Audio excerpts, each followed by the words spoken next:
I should say good morning, but it's already evening, so yeah. Today I will read Exodus chapter 14. In chapter 13, we saw that God chose the long way to guide the Israelites in a long way, because to don't have idea to come back in Egypt when they will saw the war. So now let's read uh, this chapter 14. Then the Lord said to Moses, "Tell the Israelites to turn back and encamp near Pi-Hahiroth, between Migdol and the sea. They are to encamp by the sea, directly opposite Baal Zephon. Pharaoh will think the Israelites are wandering around the land in confusion, hemmed in by the desert. And I will harden Pharaoh's heart, and he will pursue them. But I will gain glory for myself through Pharaoh and all his army. And the Egyptians will know that I am the Lord." So the Israelites did this. So it was not just because that was one reason to don't have idea to come back to Egypt when they will saw the war, but because when they will saw that they will must fight, they will must risk their lives to occupy the territory, the promised land. But look, God is still, even if 10 plagues were come to Egypt, he still wanted to destroy them all. Not all, but we will see who Pharaoh and those his army, and we will see. And the Egyptians will know that I am the Lord. So the Israelites did this. When the king of Egypt was told that the people had fled, Pharaoh and his officials changed their minds about them and said, "What have we done?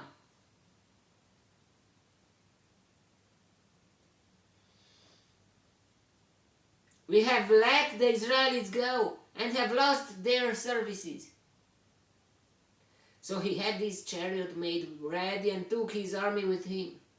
He took 600 of the best chariots, along with all the other chariots of Egypt, with officers over all of them.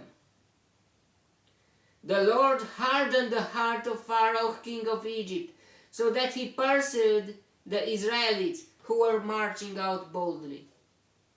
The Egyptians, all Pharaoh's horses and chariots, horsemen and troops, pursued the Israelites and overtook them as they camped by the sea near Pi-Hahiroth, opposite Baal Zephon. As Pharaoh approached, the Israelites looked up, and there were the Egyptians marching after them. They were terrified and cried out to the Lord. They said to Moses, "Was it because there were no graves in Egypt that you brought us to the desert to die?" Whoa. But did you forget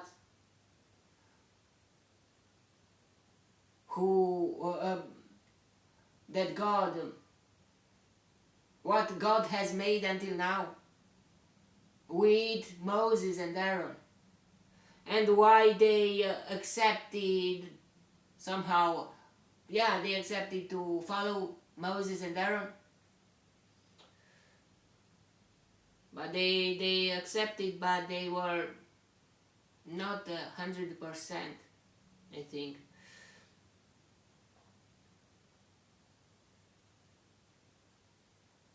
Was it because there were no graves in Egypt that you brought us to the desert to die? What have you done to us by bringing us out of Egypt? Whoa, whoa, whoa. From his, when he was younger, I mean now he had 18 years old. When he was younger, I think 40, when he had 40, about 40 years, he even tried to help them by killing that Egyptian. And they saw everything not okay. And how hard, yeah, even Moses didn't want to, but he was persuaded by God and by Aaron. God called Aaron too, and somehow God wanted to escape the Israelites from Egypt, but they didn't want to. Even if they wanted in their hearts, every day they saw that they are oppressed, but still there was something wrong with their thinking. And now look what they say.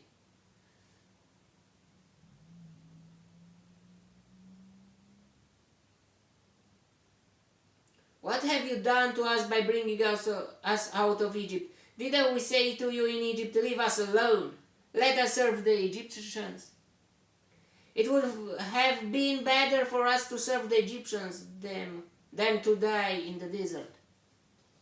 Moses answered the people, do not be afraid, stand firm and you will see the deliverance the Lord will bring you today.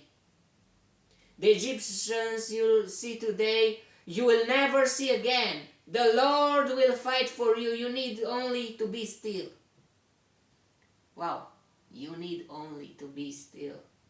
Do not be afraid. Stand firm. Those are some things that in the face of, when we face every problems on in our lives, we must do not be afraid. We must stand firm, and we must to be still and to believe in God.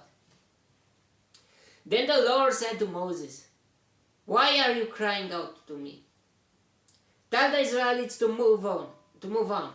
Raise your staff and stretch out your hand over the sea to divide the water, so that the Israelites can go through the sea on dry ground. I will harden the hearts of the Egyptians, so that they will go in after them. And I will gain glory through Pharaoh and all his army, through his chariots and his horsemen. How? By killing them. The Egyptians will know that I am the Lord when I gain glory through Pharaoh, his chariots and his horsemen. Then the angel of God, who had been traveling in front of Israel's army, withdrew and went behind them. The pillar of cloud also moved from in front and stood behind them, coming between the armies of Egypt and Israel. Wow. Between Egypt and Israel. They still, God was with them and they were afraid. Yeah, but in that situation you can be afraid too. I mean, you don't know what is happening, what will happen. Will God help us out, or we will die, or what will happen?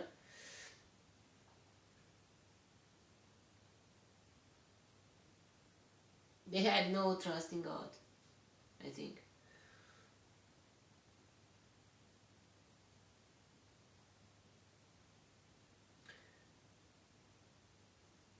The Egyptians will know that I am the Lord when I gain glory through Pharaoh, his chariots, and his horsemen. Then the angel of God, who had been traveling in front of Israel's army, withdrew and went behind them. The pillar of cloud also moved from in front and stood behind them, coming between the armies of Egypt and Israel. Throughout the night the cloud brought darkness to the one side and light to the other side. So neither went near the other all night long. All night long. Then Moses stretched out his hand over the sea, and all that night the Lord drove the sea back with a strong east wind and turned it into dry land. In that night, well, the waters were divided, and the Israelites went through the sea on dry ground, with a wall of water on their right and on their left. When it is a sea, it's not like a river to be just one wall, but it will be two. Yeah, and in some images of cartoons, Bible cartoons, maybe it's just one wall, or I don't know. No, there were two walls because it was the sea. It was not a river.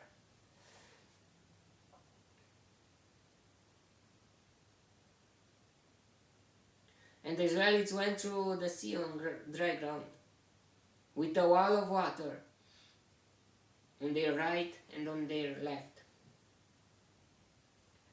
The Egyptians pursued them, and all Pharaoh's horses and chariots and horsemen followed them into the sea. They were so angry because they killed their firstborn. And not just that, they wanted to be their servants.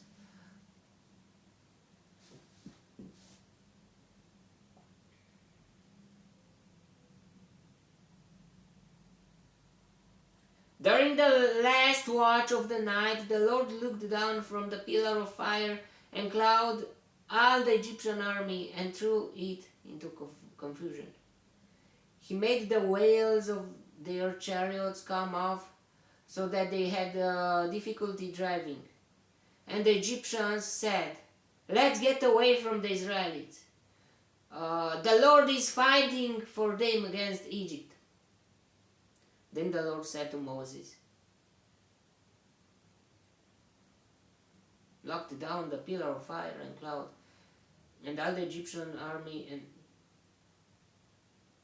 threw it into confusion." Wow. In the middle of the sea. He made the wheels of their chariots come off so that they had difficulty driving. And the Egyptians said, "Let's get away from the Israelites. The Lord is fighting for them against Egypt. Then the Lord said to Moses, "Stretch out your hand over the sea so that the waters may flow back over the Egyptians." Stretch out. Or I don't know. Over the Egyptians and their chariots and horsemen. Moses stretched out his hand over the sea, and at daybreak the sea went back to its place. The Egyptians were fleeing toward it, and the Lord swept them into the sea. The water flowed back and covered their chariots and horsemen. The entire army of Pharaoh that had followed the Israelites into the sea, no one of them survived.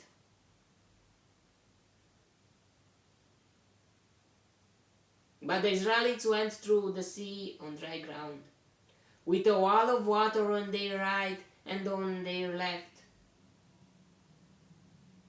That day the Lord saved Israel from the hands of the Egyptians, and Israel saw the Egyptians lying dead on the shore.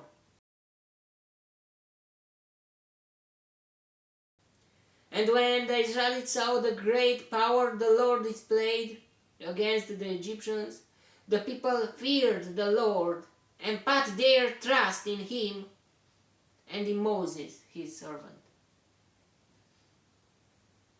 Wow, just after they saw the miracle, but if you don't change by your will, a miracle, maybe it can change you a bit for a moment, but after that we will see what will happen.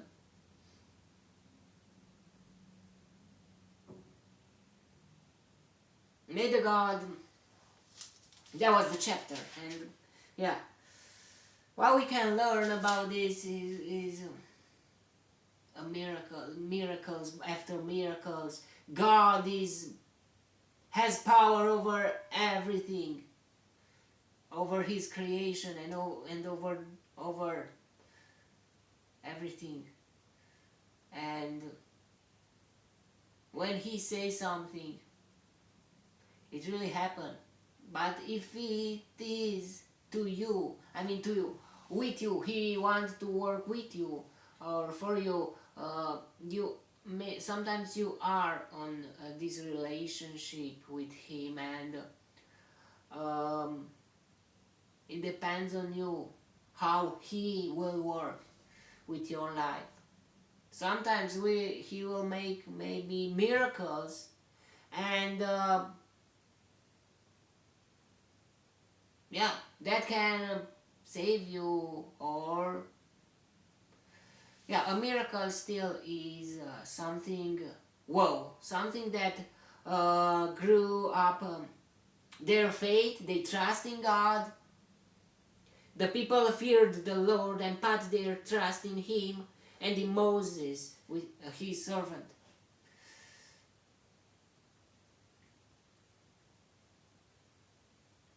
How long will last? Let's say it's a fresh start, a good start. From now on, it depends on their attitude. Maybe sometimes God make a miracle, maybe miracle after miracle, for you to see that he is Almighty and he is the best and he is the only God. And he is over everything. And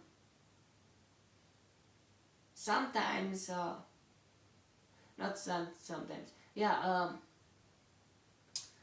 but it is your decision. How will you react to this? If you will still follow him, fear him, and put your trust in him, trust,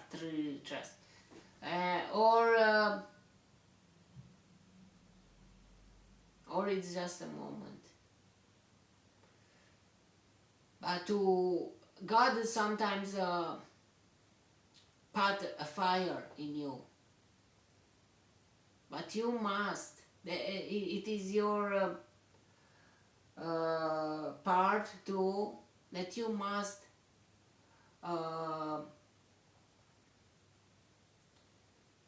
keep that fire on. You must put combustion. You must fuel the fire, and that it is related to your attitude. What will you do next if God makes a miracle into your life, and that you cannot deceive him, and that you cannot say that he didn't involved, but you still what will you do? What will you do with that? Will you start to follow him, or it's just a moment and you say like, you send a like and a wow, or maybe yeah, you cannot say wow. Or yeah, it is good that if you say thank you, but from now on it will be the hardest part, because you must get involved. You must put your energy into following him. Um,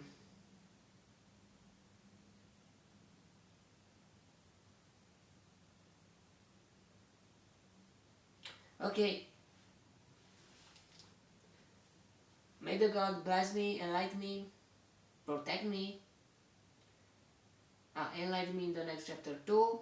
And if you want, you will see me there too. God bless you all and goodbye.